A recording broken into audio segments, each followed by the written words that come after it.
तो लें जी जनाब, पेशे खिदमत है बॉडीगार्ड और पता नहीं कौन कौन से ड्रामे के बॉडीगार्ड से इंस्पायर होकर ड्रामा सीरियल मुहाफिज, जहां पर आपको दिखाई जाएगी एक इतनी बड़ी डशकरी जो दिखने में किसी भी एंगल से मासूम नहीं दिखती बट बेहद मासूम है इस ड्रामे के अंदर। और समझ मुझे इस बात की नहीं आती कि ये इस तरह की टाइट्स पहन के, इतना वाहियात नीचे से ट्राउज़र पहन के कौन जाता है कब्रिस्तान और जाकर वहाँ पर दुआ मांगता है। मतलब कब्रिस्तान जाने के लिए भी आपका कोई ड्रेस कोड होता है, आप थोड़ा सा नॉर्मल ड्रेस या फिर शलवार कमीज़ पहनकर जाते हो। ये कौन पहनता है भैया? इस ड्रेस को देखें और इमेजिन करें कि कोई लड़की ये पहनकर जा रही है कब्रिस्तान और वो बहुत ही ज़्यादा बेचारी डिसहार्ट है।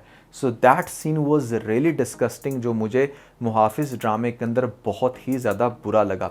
उसके अलावा देखें, अगर आपने को बहुत ही बच्ची छोटी नन्ही मुन्नी काकी दिखानी थी तो कोई ऐसे फिगर वाली लड़की पकड़ लेते जो मान लो कि बहुत ज़्यादा भारी ना होती, या फिर ऐसी लड़की जो अगर थोड़ा सा उछल कूद रही है तो वो अकेली उछलती कूदती। लेकिन इस ड्रामे के इस सीन में लेके जाना, हम दोनों साथ में चलेंगे, हम दोनों साथ में चलेंगे। ये सब क्या देखना पड़ रहा है? लेकिन रुकिए, अभी और सुनिए, अभी आपको और भी बहुत सारे ऐसे सीन दिखाने हैं, बताने हैं इस ड्रामे के बारे में जो आपको अच्छा खासा हैरान करेंगे और परेशान भी करेंगे कि मतलब पाकिस्तानी ड्रामा इंडस्ट्री के जो स्टैंडर्ड्स हैं वो बेहतर होने के बजाय ख़राब क्यों हो रहे हैं। तो बहुत ही ज़्यादा इंटरेस्टिंग ये वीडियो होने वाली है। फिर जो नए लोग आए मेरे चैनल पर, अगर आप लोगों ने अभी तक सब्सक्राइब का बटन नहीं दबाया तो जल्दी से दबा दें, क्योंकि यहाँ पर पाकिस्तानी ड्रामास के बेहतरीन रिव्यूज़ दिए जाते हैं। PK Luxus. We don't sell crap. अच्छा, सबसे पहले ना आप इस ड्रामे की सबसे बड़ी बोंगी ज़रा चेक करें। बोंगी ये है कि आपने दिखाया मोमिना इकबाल को, जो कि हाइट में अच्छी खासी हैं, और एक अच्छी खासी हाइट की बंदी को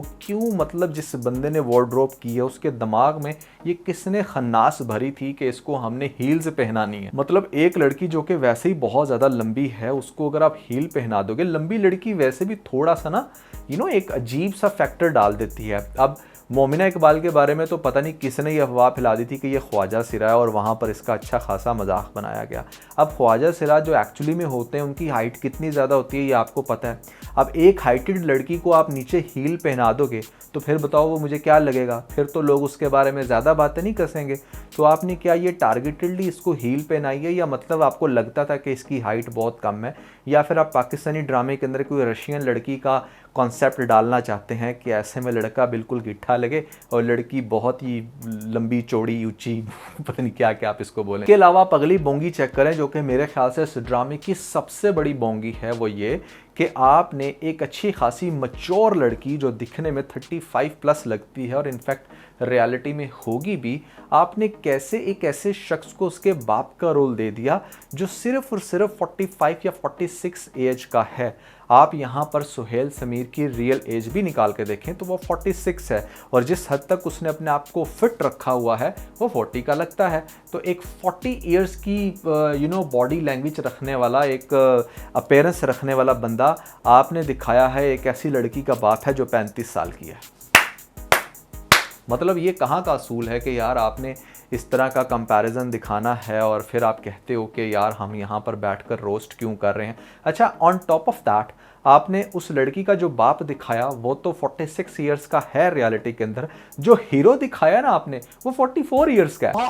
मतलब आप जरा अंदाज़ा लगाएं कि जो 44 साल का जुनैद खान दिखाया गया इस ड्रामे के अंदर, वो 35 साल की लड़की का हीरो है जिसका बाप 46 साल का है। मतलब what is this depression. So age का ये जो आपने फैक्टर रखा है, ये क्या सोच के रखा है, ये मेरी समझ में नहीं आता। मतलब आपको मेरे ख्याल से सुहेल को हीरो दिखाना चाहिए था इसके साथ, और सुहेल ही अगर बॉडीगार्ड बन जाता तो शायद वो बहुत अच्छे से सूट भी करता, क्योंकि मोमना के साथ जो है ना वो कोई एम ही बंदा नहीं सूट कर सकता। ठीक है, मोमना का फेस बिल्कुल तरबूज की मान लो कि गोल है और आंखें बड़ी प्यारी हैं, इन चीज़ों से मैं एग्री करता हूँ, बट उसने जिस हद तक अपना गेन किया हुआ है वेट, वो उसकी पर्सनालिटी को बहुत हद तक डाउन कर देता है। इनफैक्ट बहुत सारे सीन में मैंने इस ड्रामे में देखा है कि मोमना की जो डबल चिन है वो प्रोमिनेंट हो रही होती है। अब पाकिस्तानी ड्रामा इंडस्ट्री के अंदर भी मुझे नहीं समझ आ रहा कि ब्यूटी का आंसर सिर्फ क्या है कि बंदा थोड़ा सा फेमस हो और उसका सिर्फ फेस का ये वाला हिस्सा बहुत खूबसूरत और अट्रैक्टिव होना चाहिए या उसके ऊपर मेकअप बहुत सूट करना चाहिए। येस, नो डाउट इस ड्रामे के अंदर भी मोमिना इकबाल जहाँ पर फुल मेकअप करके आती हैं वहाँ पर वो अच्छी लगती हैं, बट द मोमेंट जहाँ पर मेकअप का मेयार थोड़ा सा कम है या फिर लाइटिंग थोड़ी सी कम है, वहाँ पर आपको इसका थोड़ा थोड़ा असल चेहरा देखने को मिलेगा। और फिर आप एक एक्ट्रेस को आपने यूज़ करना है और एक्ट्रेस को खुद भी समझ आनी चाहिए कि यार मुझे प्रोजेक्ट मिलने वाला है, मैंने काम करना है, मैंने लाखों करोड़ों लोगों के सामने उनकी मेन स्ट्रीम मीडिया पे आना है, तो मैं क्यों ना अपनी पर्सनालिटी के अंदर वो एक अट्रैक्टिवनेस रखूं कि हाँ वो जो रोल है उसको जस्टिफाई करे। मतलब आप बॉलीवुड की बात करें या फिर हॉलीवुड की, तो वहाँ पर एक्ट्रेसेस इस चीज़ पे इतना ज़्यादा काम करती हैं कि वो 40-50 प्लस होकर भी हीरोइन का रोल कर रही होती हैं और वो बड़ा जस्टिफाई कर रहा होता है। लेकिन हमारे यहाँ तो यहाँ पर 30-35 की होती हैं तो बूढ़ी लगना शुरू हो जाती हैं। रीज़न उसके पीछे सिर्फ यही है कि वो अपना ख्याल नहीं रखती। इस ड्रामे के अंदर यहाँ पर जो हमारी ये जो पारस दिखाई गई ना, इसकी डैड के साथ ना बड़ी कोई स्ट्रेंज किस्म की ऑब्सेशन है। मतलब वो बाप बेटी वाला प्यार कम, वो कुछ और ज़्यादा लग रहा है। मतलब मैं आपको कुछ पॉइंट्स पे नोट करवाता हूँ। पहली बात तो ये है कि उसे बाय हुक एंड क्रूक बस अपने डैड के साथ रहना है। चले हाँ, कोई भी बेटी रहना चाहेगी। दूसरी बात ये कि उसे अपने डैड के साथ डेट नाइट पे जाना है, बाहर डिनर पे जाना है। वाई? मतलब साथ फैमिली के कुछ और लोग तो ऐड कर लो ना, एक बाप बेटी और फिर जो एज ग्रुप आपने दिखाया, तो कोई भी देखने वाला तो यही कहेगा कि डेट भी आए हैं भाई। बाप बेटी को तो कोई भी नहीं कहेगा कि हाँ बाप बेटी आए हैं। फिर तीसरी बात यह है कि एक पॉइंट पर जब शादी की बात हो रही होती है तो शी सेड दैट कि मैंने शादी नहीं करनी, मैं तो हमेशा अपने पापा के साथ ही रहूँगी। What the hell is this? पापा के साथ कैसे रह सकती हो भाई तुम, पापा का परा सारी ज़िंदगी तो पापा के साथ नहीं ना रहोगी। पापा को भी तो कोई ना कोई स्पेस चाहिए। और फिर पापा की अगर बात की जाए डैड की, तो डैड की वाइफ की भी डेथ हुई हुई है। अब ये किस तरफ इशारा जा रहा है? अच्छा, फिर और मज़े की बात सुने, इस ड्रामे के अंदर बहुत जगहों पर ये अपने डैड को कह रही, dad oh my god you are so handsome, dad आप बहुत प्यारे हैं, मैंने आपके साथ साथ रहना, डैड डैड डैड डैड। इसको इतना कहा जा रहा है कि वो ना बड़ी अनोइंग लग रही है चीज़, वो आपको ना अजीब ही जगह पर आपका दिमाग ले जाती है। क्योंकि क्या करें, दिमाग तो सबके माशाल्लाह से लेजेंड है, वो बहुत जल्दी उन जगहों पर पहुंच जाते हैं जहाँ नहीं पहुंचना चाहिए।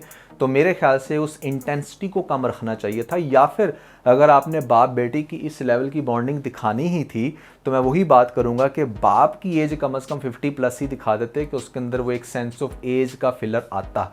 अब सुहेल साहब माशाल्लाह से अच्छे खासे फिट भी हैं और दिखने में किसी भी एंगल से वो नहीं कम लग रहे।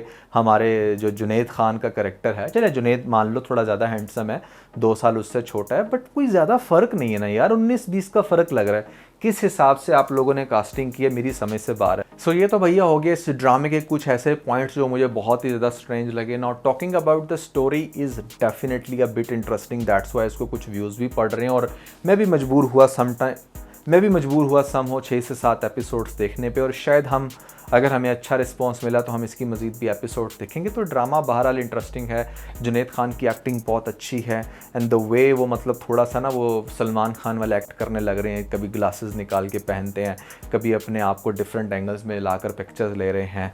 और मज़े की बात यह कि उसको कोई टिपिकल बॉडीगार्ड नहीं दिखाया गया कि ऐसे में जस्ट उसने मैडम के रूल्स को या फिर उसके ऑर्डर्स को फॉलो करना है। जिस तरह से वो आगे काउंटर कर रहा है या करना शुरू हुआ है और आगे से जैसे जैसे करेगा वो चीज़ आपको बहुत ज़्यादा इंटरेस्टिंग लगेगी। जैसे स्टार्टिंग में डे फर्स्ट में जिस टाइम उसने देखा कि मैडम बहुत ज़्यादा इंतज़ार करवा रही हैं तो उसने इंतज़ार किया, बट जिस टाइम मैडम एक्चुअली में निकलने के लिए आती हैं बाहर और कहती हैं कि चलो अब चलें, उस टाइम पे वो कहता है कि चले मैं पहले चाय पी लूँ, क्योंकि इतना मजबूर तो वो भी नहीं है कि ऐसे में उसका बाप जो है वो फ़ौरन से इसको जॉब से निकाल देगा। उसका बाप तो खुद बेचारा बहुत मजबूर हुआ होता, उसे तो कोई ऐसा बंदा मिला ही नहीं जिसके ऊपर वो ट्रस्ट कर सके। तो हमारी पारस को ये बात समझने की ज़रूरत है कि ऐसे में वो उसको इतनी आसानी से नहीं निकाल सकती। नेक्स्ट एपिसोड के भी सीन बड़े इंटरेस्टिंग है, जहाँ पर ये उसके साथ शॉपिंग में गई है तो बहुत सारे बैग इसने बना लिए हैं और इसको ऐसा लग रहा है कि शायद ये मेरे बैग पकड़ के मेरे पीछे पीछे आएगा और ऐसे में मैं बड़ी शोखी मारूंगी। तो वो कहता है कि नहीं भाई, तुमने चाहे 10 बैग बनाए हैं तो अब इनको खुद पकड़ो, क्योंकि मेरा काम तुम्हारी हिफाजत करना है, और अगर मैं बैग पकड़ लूँगा तो फिर मैं दुश्मन का ताकुब कैसे करूँगा। That is very interesting. मतलब मुझे इसके सीन ना बेहद इंटरेस्टिंग लग रहे हैं। और मज़े की बात यह है कि इसको डिच करवा के ये अपने जिस कज़न के साथ जाना चाहती है आफ्ताब के साथ, वो पहले ही इसके ऊपर गंदी नज़र रख के बैठा है और उसने पहले ही बहुत सारे ऐसे ड्रामे किए हैं। किडनैपिंग वाला सीन भी उसकी तरफ से था और बहुत सारे ऐसे सीन जो आगे जाके करेगा, जिसके बाद इसे एक्चुअली में पता चलेगा कि ये अपने कज़न के साथ भी उतना सिक्योर नहीं है जितना ये इसी मुहाफिज़ के साथ है, नाम है जिसका जवार। तो बड़ा कमाल का कैरेक्टर है, बड़ा इंटरेस्टिंग कैरेक्टर है। You would love to see this drama. और बोंगियाँ तो समहाउ जिस लेवल की ये है बोंगी मोमिना, वैसा ही इसको रोल भी मिला और वो इस पर सूट कर रहा है। तो मज़ा आएगा आपको ये ड्रामा देखने का। You will not disappoint with this. और थोड़े बहुत जो मिस्टेक्स थी, जो मुझे लग रहा था, वो मैंने आपको पहले से ही बता दी। और मैं समझता हूँ कि वो मिस्टेक्स भी कोई ऐसी नहीं है कि जिसकी वजह से आप शायद ड्रामा देखना छोड़ दो। ड्रामा इंटरेस्टिंग है। सबसे अच्छी बात ये डेली बेसिस पे लग रहा है, इसका ये नहीं है कि आपने एक वीक के बाद देखना है।